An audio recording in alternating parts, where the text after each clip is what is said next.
For several years now, the European Union, based in Brussels, has been on the case of Poland. They've accused the last Polish government of stuffing the media with their allies, of making unwise judicial appointments, and indeed, sanctions have been threatened again and again against Poland. But at the last election, the last general election, Donald Tusk, of course, the former boss of the European Council, became the Polish Prime Minister again.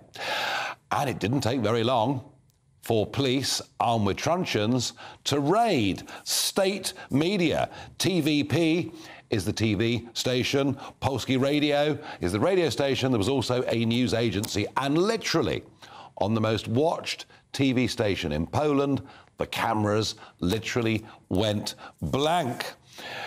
Well, it's revenge of a kind, I guess, for Donald Tusk. What astonishes me is how little coverage this has had in mainstream media. Now, Dominik Tarczyński is a member of the European Parliament for the Law and Justice Party in Poland. He's been with me before in the studio, but today he joins me from Warsaw. Now, Dominik, a Happy New Year, if I can say that to you. I know you're... Happy New Year to you, Nigel.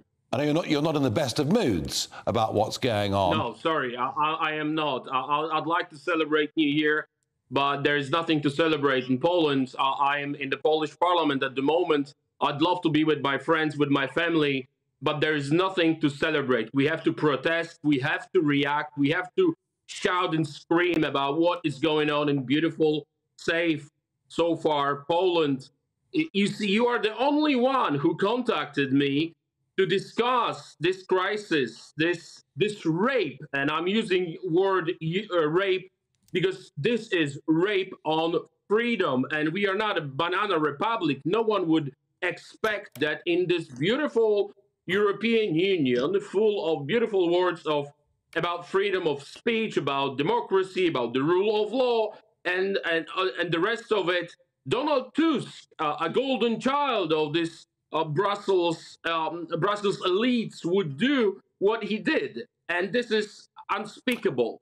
Dominik, I'm not surprised that I'm the only UK media or even EU media outlet that's spoken to you. Thank you, GB News. You are the real, genuine. I'm really, really thankful because no one is interested. However, no, to close down state media, to put it into liquidation, to take it off air is extraordinary. They could have, of course, just gently replaced some personnel. Final thought on this. Do they have some justification in saying that when your party... No, not at all. Hang on. That when your party was in power, that you stuffed the organisation with your own supporters? No, it is not true. That's number one. By the numbers, you can tell who was hired. But even if that would be a case, you cannot use physical force against the media workers, journalists, and MPs. One of our MPs, female MPs, was brutally beaten, actually, and she is hurt. No. You cannot use private security company to get rid of people who are protesting and MPs. This is not a banana republic, and this is what Tusk did. He cut off the signal, which never happened, never ever happened in the history of Poland, apart from martial law times during the communism.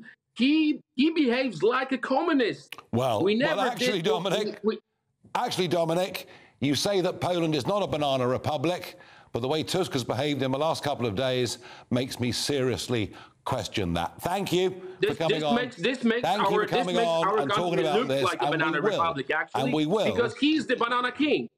We will, thank you, and we will go to Donald Tusk's government and we'll ask them for a statement on this too. This is extraordinary.